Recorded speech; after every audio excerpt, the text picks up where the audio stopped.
Smart FM. Smart Career.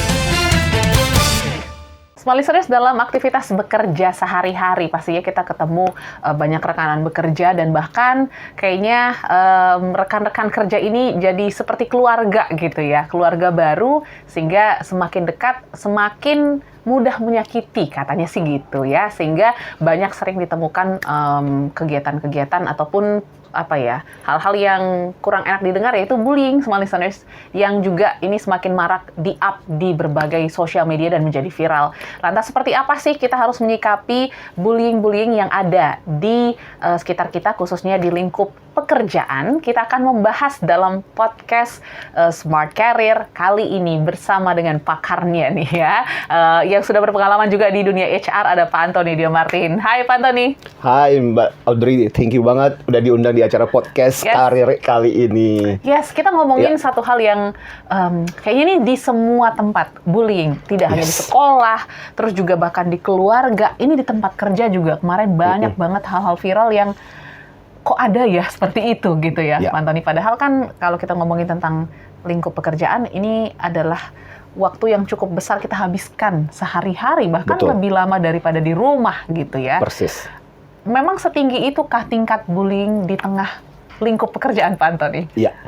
Jadi gini, kalau kita mau jujur, ya, jujurly say gitu kan. Jujurly, oke. Kalau kita perhatikan, yang sering kali kita saksikan itu kan bully di sekolah, di kampus. Betul. Karena kentara banget. Ya. Verbal terjadi, fisik Kekerasan. terjadi. Nah, yang lebih subtle, yang lebih istilahnya nggak kentara, itu terjadi di kantor sebenarnya. Kenapa? Karena kondisi di kantor memungkinkan tuh bully yang tidak kentara. Oke. Ya, jadi bisa dalam bentuk apa sih agresif? Contoh, tidak dilibatkan di dalam grup kelompok tertentu, di dalam proyek tertentu, atau misalnya karena nggak suka dengan orang itu dibatasi informasinya, secara sengaja, sehingga terus-menerus orang itu akhirnya kemudian menjadi terkucilkan, performance-nya jadi buruk, atau sengaja dikasih kerjaan-kerjaan yang dia nggak bisa kerja, ketika performance-nya buruk, kemudian diketawain lah satu kantor. Itu juga sebenarnya bentuk bullying. Jadi sebenarnya kalau kita perhatikan, di kantor itu fenomenanya itu banyak terjadi. Problemnya adalah seringkali nggak diekspos. Karena itu kan mempermalukan organisasi, mempermalukan perusahaan. Udah deh, nggak usah deh, selesaikan di antara mereka berdua. Sampai akhirnya ada beberapa korban bullying yang akhirnya nekat, dan mungkin karena udah tertekan segitu lama, baru kemudian ekspos, barulah kemudian akhirnya kita tahu. Itu pun sebenarnya yang besar-besar. Contoh misalnya kita masih ingat kasus di KPI, misalnya ada yang sampai merasa terbuli, padahal sejak tahun 2000, ceritanya kan 2012 ceritanya, udah dibully, dikasih tahu sama atasannya. Nah, atasannya seringkali mengatakan, udah kamu jangan terlalu baperan. Mungkin itu teman-teman juga bercanda. Sampai 3 tahun berikutnya, udah dilaporkan kepada atasan dan tidak ada respon. Hingga akhirnya baru 9 tahun kemudian. Akhirnya kemudian dibeberkan bukti-buktinya, dan akhirnya kemudian jadi viral. Baru kemudian respon karena apa? Menulis surat ke presiden waktu itu. Nah, ini kan contoh gitu loh. Ini cuma kalau kita bicara mengenai gunungnya yang kelihatannya cuma secuil. Jadi kejadian bullying, belum lagi kita bicara mengenai pelecehan dalam bentuk seksual, verbal, dalam bentuk fisik, itu juga banyak terjadi. Tapi kan akhirnya tertutup. Nah, ini berbagai kejadian-kejadian yang sebenarnya harus kita waspadai. Kenapa? Karena sebenarnya kalau persoalan ini bukan cuma masalah hukum, ini bukan cuma masalah pelecehannya, tapi dampaknya terhadap orang yang dibully itu. Dampak produktivitas, stres, mental health, kemudian ujung-ujungnya akhirnya potensinya tidak keluar gara-gara akibat dampak dari pelecehan seperti ini. Itu yang mesti diwaspadai. Tadi menarik kata baper ya. Ini yang mungkin sering dilontarkan atau jadi pembelaan diri nih kalau kita nggak ngelakuin bullying gitu ya. Dan jadi pertanyaan juga untuk pihak yang dibully. Apakah memang aku sebenarnya dibully atau tidak gitu. Lantas batasan baper dengan bullying ini gimana kita menyikapinya nih, Pak Antoni? Jadi satu prinsip penting di dalam bully yang sering kali, karena ketika saya di HR mengurusi begitu ribuan karyawan sebenarnya waktu itu, prinsip penting adalah prinsip yang saya bilang prinsip ABC. Apa itu prinsip ABC? A itu adalah awas dan waspada. Ya. Karena kadang-kadang itu bisa dimulai dengan hal yang kecil, nggak kentara. Nah, yang kemudian B adalah batasannya. Batasan. Kita mulai harus menetapkan batasannya. Kadang orang yang dibully, kenapa terus-menerus jadi korban? Karena dia nggak pernah memberikan batasan. Yes. Dan yang ketiga, C adalah penting adalah cari support. Cari support itu bisa berarti cari support dari teman-teman yang bisa mendukung, bisa memvalidasi untuk mengatakan, benar ini bukan lagi cuma sekedar kamu yang baperan, ini semua orang juga diperlakukan seperti itu dengan cara seperti itu. Berarti kita harus mengambil tindakan atau cari dukungan, misalkan dari HR gitu. Yes. Ini pernah kejadian terjadi di BBC. Kasus ini kemudian heboh karena bukan lagi level nasional tapi level dunia. Oke. Ya, namanya Carrie Gracie. Si Carrie Gracie ini bertahun-tahun mendapatkan pembulian dalam bentuk sebagai seorang wanita, gajinya dibayar lebih kecil dibandingkan dengan orang-orang dengan sekalibernya dia. Yes. Plus tugas-tugas yang memang diberikan itu untuk mempermalukan dia. Dan dia merasa bahwa ini bukan lagi cuma sekedar dikasih tugas yang sulit, tapi memang tujuannya adalah untuk mempermalukan. Hingga akhirnya kemudian bukti-bukti yang dia kumpulkan dan akhirnya kemudian meledaklah untuk sekaliber BBC gitu. Yes. Nah, artinya gini loh. Itu sebabnya kita kadang-kadang batasannya apa? Apakah ini bercanda? Betul. Atau sebenarnya ini udah pembulian?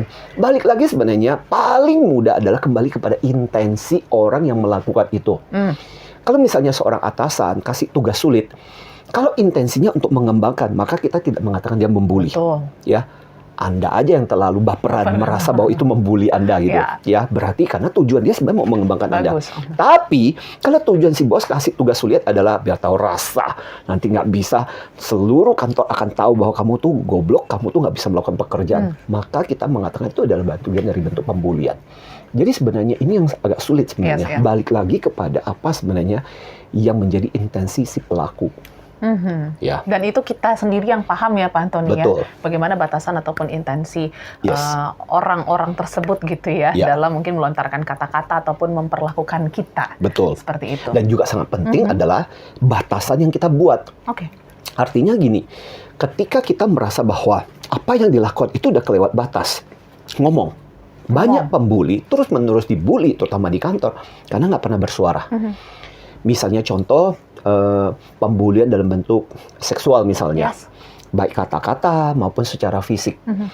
Jadi, apa yang mereka lakukan adalah mereka takut bersuara, apalagi yang melakukan itu atasan, takut dipecat dari kantor, takut bermasalah, maka kemudian diam. Dan akhirnya kemudian yang sering kali terjadi adalah, ingat, pembuli bukan cuma melakukan kepada satu orang itu saja. Yes. Dan sering kali yang terjadi adalah pembulian juga dilakukan kepada banyak pihak yang lain. Makanya kadang-kadang ketika saya berada di HR, saya sering kali mendorong orang-orang yang dibully untuk berteriak, untuk ngomong. Karena dengan demikian kita mencegah korbannya bukan cuma Anda saja, tapi tidak menular juga menjadi korban-korban yang lain juga berjatuhan gitu. Dan kita bisa mencegah orang-orang seperti itu tidak terus-menerus melakukannya. Nah, yang paling celaka sebenarnya adalah kalau yang melakukan itu atasan dan dia menggunakan power untuk melakukan pembulian. Dan kita tidak mau punya orang-orang seperti itu dalam organisasi yang menggunakan kekuasaannya, abuse the power dengan melakukan pembulian seperti itu. Dan itu yang kita berusaha untuk cegah. Yes. Tapi ini nggak akan ketahuan kalau korban bully di kantor speak up, ya. tidak speak up. Yes. Ya.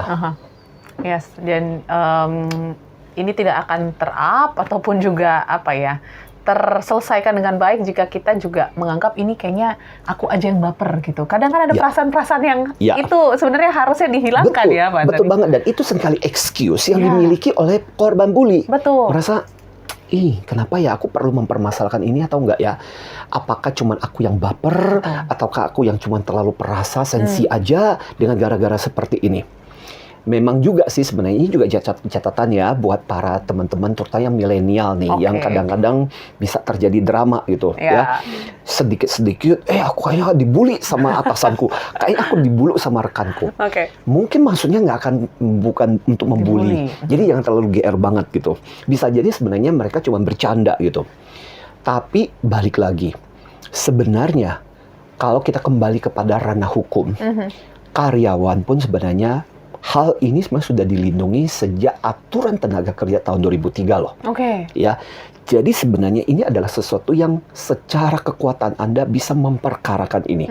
Ya, hukum tenaga kerja pasal nomor 13 tahun 2003, pasal 86 itu dengan tegas menyebutkan karyawan punya hak untuk hidup secara mental, emosional, secara fisik itu sehat. Oke. Jadi kalau sampai terjadi pembulian seperti ini, maka terjadilah pelanggaran terhadap pasal itu dan itu bisa dibawa ke meja hukum sebenarnya. Artinya para pelaku sebenarnya bisa dijerat sebenarnya dengan menggunakan pasal itu. Jadi ini sendiri sebenarnya menjadi kekuatan buat hukum buat Anda.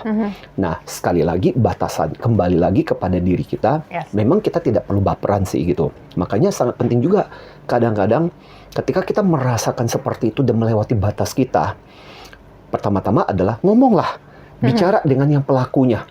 Mungkin ketika dia mengatakan kepada melakukan yang lain nggak jadi masalah karena batasan orang tersebut masih cukup toleransi. Tapi kalau Anda merasa bahwa itu udah melewati batas untuk Anda mesti ngomong. Ya, bahwa Anda itu beda dengan yang lain, bahwa buat Anda itu udah over the limit gitu. Dan yang kedua adalah Anda juga bisa melakukan validasi dengan yang lain. Cari tahu apakah yang lain juga merasakan seperti itu untuk melewati batas. Kalau yang merasakan cuma Anda sendiri, bisa jadi Anda yang cuma baperan. Tapi kalau yang lain merasakan ujung-ujungnya juga merasakan hal yang sama, bisa jadi sebenarnya itu adalah bagian dari proses pembulian dan itu harus disikapi dengan tegas. Ya. Jadi memang butuh keberanian yang besar juga ya untuk kita bisa speak up. Karena mungkin banyak juga akan muncul tekanan-tekanan ya. Jadi kita juga support untuk teman-teman yang mungkin sekarang lagi di fase kayaknya saya sebagai korban nih di tengah lingkup pekerjaan. Speak up karena tadi seperti Pak Antoni katakan sudah ada undang-undangnya. Jadi udah ada dasar untuk memperkarakan ini juga sebenarnya.